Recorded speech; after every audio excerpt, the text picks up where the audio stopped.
سبيل مريح تنهد يا صاحي كي تستريح. آج کے ہمارے اس خطاب کا عنوان ہے کہ مصیبت تو آ کر رہے گی، اس پر رونا نہیں ہے بلکہ اس سے بچنے کی یا اس کو جھیلنے کی تیاری کرنا ہے۔ اللہ تبارک و تعالیٰ قرآن مجید میں ارشاد فرماتا ہے اینما تکونوا یدرککم الموت، تم جہاں کہیں ہو وہاں تمہیں موت آ لے گی، وہاں تمہیں موت آ جائے گی۔ وَلَوْ كُنْتُمْ فِي بُرُوجٍ مُشَيَّدَةٍ، اور اگرچہ تم بلند قلعے میں موجود نہ ہو۔ یعنی کوئی انسان یہ سوچتا ہے کہ وہ موت سے بھاگ کر کسی بلند عمارت میں جا کر چھپ جائے، تو کیا ایسا ہو سکتا ہے کہ اسے موت نہیں آئے گی؟ جتنے بڑے بڑے لوگ اس دنیا سے گئے ہیں وہ موت ہی کے سبب گئے ہیں، اور ان کی جو باقیات ہے، جو آثار ہے، آج بھی آپ جا کر دیکھیں، وہ ہسٹوریکل پلیس مانا جاتا ہے، آثار ہے۔ وہ تو چلے گئے، ان کی عمارتیں موجود ہیں۔ وہ یہ سمجھتے ہوں گے کہ ان عمارتوں میں رہنے سے مصیبتوں سے بچا جا سکتا ہے، لیکن ایسا نہیں ہے۔ مصیبت چاہے موت کی شکل میں ہو، مصیبت چاہے قرض کی شکل میں ہو، مصیبت چاہے گناہوں کی شکل میں ہو، جس شکل میں ہو وہ بندے پر آ کر رہتی ہے۔ بس بندے کو یہ سوچنا ہے کہ میں اس سے بچ تو نہیں سکتا ہوں، لیکن اسے میں ٹیکل کیسے کروں، اسے برداشت کیسے کروں، اس کے ساتھ اپنے آپ کو کیسے رکھوں۔ کیا ایسا ہو سکتا ہے کہ کوئی انسان یہ سوچے کہ میں اتنا فری رہ کر زندگی گزارنا چاہتا ہوں کہ شادی کے بعد بھی مجھ پر بچوں کی ذمہ داری کو لے کر پریشانی نہ آئے، بچوں کے مستقبل کو سوچتے ہوئے میری نیند خراب نہ ہو؟ ایسا ہو سکتا ہے؟ بالکل نہیں ہو سکتا۔ تو جو آپ کے بڑے بھائی کے ساتھ ہو رہا ہے، آپ کے بڑوں کے ساتھ ہو چکا، وہ آپ کے ساتھ بھی ہوگا۔ لیکن ہمارا معاملہ یہ ہے کہ جتنی خوشیاں دوسروں کے ساتھ ہوئی ہم سمجھتے ہیں وہ ہمارے ساتھ ہوگی، لیکن جتنے مشاکل ان کے ساتھ پیش آئے وہ ہمارے ساتھ ہوں گے نہیں ہوں گے اس کا ہمیں علم نہیں ہے، یا ہم ماننے کو تیار نہیں۔ ہم سمجھتے ہیں کہ دوسرے کی برتھ ڈے آئی تھی تو ہماری بھی آئے گی، لیکن دوسرے کی ڈیتھ ہوئی ہے تو ہمیں یقین ہی نہیں ہے کہ ہماری ڈیتھ ہوگی۔ یہی وجہ ہے کہ ہم قبرستان میں بھی ہنس رہے ہیں، جنازوں میں بھی ہنس رہے ہیں۔ احساس نہیں ہے۔ اس کی وجہ یہ ہے کہ احساس نہیں ہے۔ ہم یہ سوچتے ہیں کہ ہر وہ اچھی چیز جو کسی اور کے ساتھ ہو رہی ہے ہمارے ساتھ تو ہوگی، لیکن ہر وہ بری چیز جو دوسروں کے ساتھ ہو رہی ہے ہمارے ساتھ نہیں ہو پائے گی، ہم اس کا بچاؤ کر لیں گے۔ تو آپ سے بڑے بڑے لوگ، دگگج لوگ اس دنیا سے چلے گئے، اور انہوں نے پروٹیکشن کا ایسا معاملہ کیا تھا کہ مکھی بھی ان کے گھر میں نہیں گھس سکتی اس دور میں۔ اس کے باوجود بھی اللہ تبارک و تعالیٰ نے مچھر سے مارا ہے۔ تو اللہ تبارک و تعالیٰ کی ذات ہی ایک ذات ہے جس پر بندہ بھروسہ کر سکتا ہے، اس لیے کہ جو خوشی ہمیں مل رہی ہے وہی دے رہا ہے، اور جو مصیبت ہم پر آ رہی ہے یہ رب تبارک و تعالیٰ کی جانب سے ہمارے گناہوں کی بنیاد پر ہے یا آزمائش کی بنیاد پر ہے۔ تو ہم کیسے بچ سکتے ہیں؟ بچ ہی نہیں سکتے۔ اللہ تبارک و تعالیٰ دوسری آیت کریمہ میں ارشاد فرماتا ہے وَإِن يَمْسَسْكَ اللَّهُ بِضُرٍّ فَلَا كَاشِفَ لَهُ إِلَّا هُوَ، اور اگر اللہ تبارک و تعالیٰ تمہیں کوئی ضرر پہنچائے تو اس کے علاوہ کوئی بھی وہ ضرر اور وہ نقصان سے تمہیں بچا نہیں سکتا ہے۔ اگر وہ چاہ لے کہ تمہیں نقصان پہنچائے تو تمہیں اس نقصان سے کوئی دنیا میں بچا نہیں سکتا۔ اور آگے فرمایا وَإِن يُرِدْكَ بِخَيْرٍ، اور اگر اللہ تبارک و تعالیٰ تمہارے ساتھ خیر کا ارادہ فرما لے، تمہارے ساتھ بھلائی کا ارادہ فرما لے، فَلَا رَادَّ لِفَضْلِهِ، تو اس کے فضل کو جو تم پر ہونے والا ہے کوئی روک نہیں سکتا۔ تو جو مصیبت اور آلام وہ تم پر ڈالنے والا ہے کوئی اس سے بچا نہیں سکتا، اسی طرح جو وہ فضل تم پر ڈالنے والا ہے کوئی اس فضل کو روک بھی نہیں سکتا۔ تو ہمیں پتہ یہ چلا کہ آسانی ہو یا دشواری ہو سب اللہ تبارک و تعالیٰ کی جانب سے۔ تو ہمیں یہ کرنا ہے کہ ہم اللہ تبارک و تعالیٰ کی اطاعت کریں، کیونکہ ہمیں پتہ چل گیا ہے کہ جو کچھ بھی ہے اسی کی جانب سے ہے، تو کیوں نہ ہم اس کے سرویلنس میں رہتے ہوئے سارا کام کریں۔ کیونکہ اس کا سرویلنس اتنا ٹائٹ ہے کہ بندہ دنیا کے کسی کونے میں ہو، وہاں پر رب تبارک و تعالیٰ اسے دیکھ رہا ہے، اسے دیکھ رہا ہے۔ تو جب کوئی اتنا زبردست سیکیورٹی دے رہا ہے تو ہمیں کیا کرنا چاہیے؟ اس سیکیورٹی کو سونپ دینا چاہیے۔ جیسے ہی ہم اس سیکیورٹی کو سونپ دیں گے اپنے آپ کو، اپنے مال کو، اپنی جان کو، اپنی اولاد کو، اپنے کاروبار کو، اپنی دکان کو، ہم کیا ہو جائیں گے؟ بالکل ٹینشن فری ہو جائیں گے، چین کی نیند سوئیں گے۔ اب یہ نہیں ہوگا کہ کیا ہوگا، آپ یہ سوچیں گے ہم کو جو کرنا تھا ہم نے کر لیا، اب باقی کا معاملہ ہم نے اللہ تبارک و تعالیٰ کی سپرد کر دیا ہے۔ فرعون کے دربار میں ایک مرد مومن پہنچا، حق بات کہی۔ فرعون کا تو وہی معاملہ تھا، جو حق کہے گا اسے نیست و نابود کر دو، ختم کر دو۔ اسے بھی سزا دی جانے والی تھی، لیکن اس نے کیا کہا؟ اب وہاں فرعون کے درمیان بیٹھا وہ شخص کہاں بچ کے بھاگ سکتا ہے؟ لیکن اسے پتا تھا میں کہیں بھی بچ کے بھاگ جاؤں، ہو سکتا ہے کہ فرعون وہاں بھی پہنچ جائے، لیکن مجھے یقین ہے کہ فرعون کے سامنے رہتے ہوئے میں نے اس رب سے مدد مانگ لی جس نے فرعون کو پیدا کیا ہے، تو اس کے سامنے بھی بچا دے گا۔ اور اس نے وہی کیا، کیا کہا؟ وَأُفَوِّضُ أَمْرِي إِلَى اللَّهِ إِنَّ اللَّهَ بَصِيرٌ بِالْعِبَادِ۔ اس مرد مومن نے رب کی بارگاہ میں عرض کی، مالک اپنا معاملہ میں تیرے دستے قدرت میں دیتا ہوں، اور تو ہی ہے جو بندوں کو دیکھتا ہے۔ اس سے بڑا سرویلنس کیا ہوگا، اس سے بڑی سیکیورٹی کیا ہوگی کہ وہ بندوں کو دیکھ رہا ہے۔ اس نے یہ کہا، فرعون نے اسے سزا دینی چاہیے، عذاب میں مبتلا کرنا چاہا لیکن نہیں کر سکا۔ اکیلا مرد مومن اس دربار سے شان سے نکل گئے۔ کہ قرآن مجید کی آیت کریمہ اس کی تفسیر میں نے بیان کی، آسانی سے نکل گیا۔ وجہ کیا تھی؟ اس نے صرف اپنی زبان سے وہ افوض امری الی اللہ نہیں کہا، بلکہ دل میں بھی یقین رکھا کہ اس کی کوئی حیثیت، اس کی کوئی اوقات نہیں کہ مجھے نقصان پہنچائے۔ یہ یقین جب بندے کے اندر ہو جاتا ہے اور وہ راہ حق پر ہوتا ہے تو اللہ تبارک و تعالی دشمن کے جبڑے میں سے بھی اسے نکال لیتا ہے، جبڑے میں سے نکال لیتا ہے۔ لیکن اگر کوئی یہ سوچے کہ میں دنیا کے کسی کونے میں جا کر بیٹھ جاؤں اور بھاگا ہوا غلام کی طرح یہاں وہاں پھرتا پڑوں اور سوچوں کہ میں بچ جاؤں گا، اللہ تبارک و تعالیٰ سے جنگ کر کر اس کی مملکت میں کیسے رہ سکتے ہو؟ تم نے اس کی نمازیں چھوڑی، اس کے فرامین پر عمل نہیں کیا، اس نے کہا کہ حرام نہ کھاؤ، تم نے کھایا، اس نے کہا کہ سود سے بچو، تم نہیں بچے۔ اب تم دنیا کے کسی بھی کونے میں جا کر سکون ڈھونڈو، نہیں مل سکتا۔ اس کے فرامین، اس کے قوانین، اس کے احکام ہیں، آپ اس پر عمل کرو اور بھیڑ میں رہو، اس پر عمل کرو، دشمنوں کے درمیان رہو، کچھ بھی نہیں ہو سکتا۔ بس اس کی بات پر عمل کرو، اس کی گارنٹی کچھ نہیں کر سکتا۔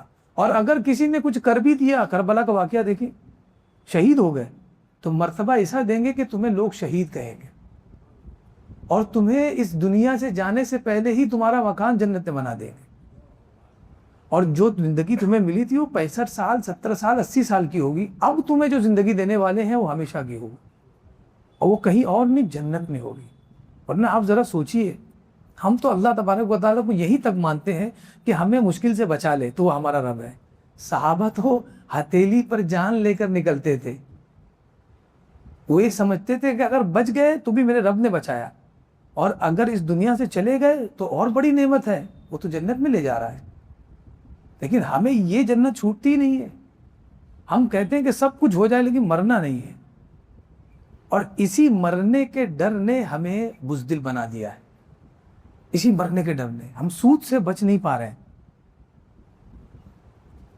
کیوں؟ اگر ہم نے سود کو چھوڑ دیا پورا بزنس کولیپس ہو جائے گا۔ اگر ہم نے جھوٹ بولنا چھوڑ دیا دکان پہ کوئی نہیں آئے گا۔ تو اب کیا ہو رہا ہے؟ دکان پہ لوگ آ رہے ہیں، کاروبار بھی ہو رہا ہے، زندگی میں سکون نہیں، اور ڈر تو ایسا بیٹھا ہوا ہے کہ کبھی کبھی رات کے درمیانی حصے میں جھانک جاتے ہیں کہ کیا ہوگا، ارے اتنا کما رہے ہیں تو اب کیا ہوگا؟ کچھ نہیں ہوگا۔ اسے پتا ہے کہ جو سرویلنس سب سے بڑا تھا وہ رب تبارک و تعالیٰ کا، اگر وہ مجھے نصیب ہو جاتا، وہ کب ہوگا؟ وہ حلال کمائی سے ہوگا، حلال رزق سے ہوگا، چاہے اس کے لیے کتنی بھی تکلیف اٹھانا پڑے، لیکن وہ حلال کمائی آپ کو آپ سے بڑے بیوپاری سے جو رب تبارک و تعالیٰ کی بات نہیں مانتا اس سے بچا سکتا ہے۔ آپ ذرا سوچئے کہ مومن آل فرعون ایک تنے تنہا بندہ تھا اور اپنے وقت کے عظیم بادشاہ کے سامنے کھڑا ہے، لیکن اللہ کی بارگاہ میں اپنے معاملوں کو سونپ دیا تو اللہ تبارک و تعالیٰ نے کیا فرمایا؟ حضرت جعفر صادق فرماتے ہیں جو آدمی پریشان ہوتا ہے اپنے معاملات کو لے کے، مجھے حیرت ہوتی ہے کیوں پریشان ہے، کیونکہ میں نے رب تبارک و تعالیٰ کو کہتے ہوئے سنا۔ ان کا ایمان دیکھیے کیا کہہ رہے، میں نے رب تبارک و تعالیٰ کو کہتے ہوئے سنا ہے وَأُفَوِّضُ أَمْرِي إِلَى اللَّهِ إِنَّ اللَّهَ بَصِيرٌ بِالْعِبَادِ۔ اس کال کے بعد جب بھی کوئی بندہ یہ کہتا ہے کہ میں اپنا معاملہ اللہ کے بھروسے چھوڑتا ہوں، اللہ بندوں کو دیکھتا ہے، تو میں نے سنا ہے کہ رب تبارک و تعالیٰ نے فرمایا فَوَقَاهُ اللَّهُ سَيِّئَاتِ مَا مَكَرُوا، تو اللہ تبارک و تعالیٰ ان کے مکر کی برائی سے ان لوگوں کو بچا دیا۔ یہ اللہ تبارک و تعالیٰ کا وعدہ ہے، لیکن شرط کیا ہے؟ تفویض بھی ہونا چاہیے اور توکل بھی ہونا چاہیے کہ ہم نے سونپ تو دیا ہے، اب اس کے بعد فکر نہیں کرنی ہے۔ یہ سوچنا ہے کہ رب تبارک و تعالیٰ اسے دیکھ لے گا، جو کچھ مجھے کرنا تھا میں نے کر لیا، جو کچھ میں کر سکتا تھا میں نے کر لیا، اب اس کے بعد اب میرا کام ختم۔ رب تبارک و تعالیٰ کے جو توکل کا مطلب بتایا وہ یہی ہے کہ بندہ صرف بھروسہ نہ کرے بلکہ دوڑے بھاگے بھی، کوشش بھی کرے۔ لیکن آج ہمیں یہ سمجھ میں آتا ہے، میں تو دیکھتا ہوں لوگوں کو یہ سوچتے ہیں کہ ہم ادھر چلے جائیں گے تو زیادہ کمائیں گے، یہاں چلے جائیں گے تو زندگی بہت خوشحال ہوگی۔ یقیناً آپ سوچ سکتے ہیں ایسا، لیکن آپ یہ بھی یقین مانیے کہ جہاں سے آپ نکل کر کہیں اور جا رہے ہیں، اس جگہ جو تکلیف آپ پر آنے والی ہے اس کے لیے جا رہے ہیں۔ وہ تکلیف آپ پر اس جگہ نہیں آنی تھی، اس جگہ آنی تھی، اس لیے آپ یہاں سے وہاں جا رہے ہیں۔ تو آپ دنیا میں کہیں بھی بھاگ لیں، اپنی تقدیر سے اور اپنے مقدر سے 1 انچ آگے نہ 1 انچ پیچھے ہو سکتے ہیں۔ اور جب یہ ایمان بندے کا پیدا ہو جائے تو جہاں بھی رہے گا پرسکون ہو کر رہے گا۔ ایک بہت ہی اہم واقعہ جو میں نے ابھی دیکھا، ایک کنٹری ہے افریقہ میں نیجر، وہاں کے کافی لوگ ہماری مسجد میں آتے رہتے ہیں۔ اس کنٹری میں ایک درخت ہے تینیری، اور وہ کنٹری سمجھ لیجیے کہ آدھا ڈیزرٹ ہے، وہ پورا صحرا ہے، ریگستان آدھے سے زیادہ۔ وہاں ایک ریگستان ہے جو شہر سے تقریباً 235 کلومیٹر دور ہے۔ کتنا دور ہے؟ 235 کلومیٹر۔ ہمارے یہاں تو شہر ہی ختم ہو جائے گا۔ اس شہر سے اتنا دور ہے، ڈیزرٹ میں ایک درخت ہے تینیری۔ وہ درخت جہاں پر ہے صحرا میں، اس کے آجو باجو کوئی ایک پودا بھی نہیں ہے، ایک پودا نہیں، اور کڑکتی ہوئی دھوپ ہے۔ صحرا میں کتنی کڑک دھوپ ہوتی ہے۔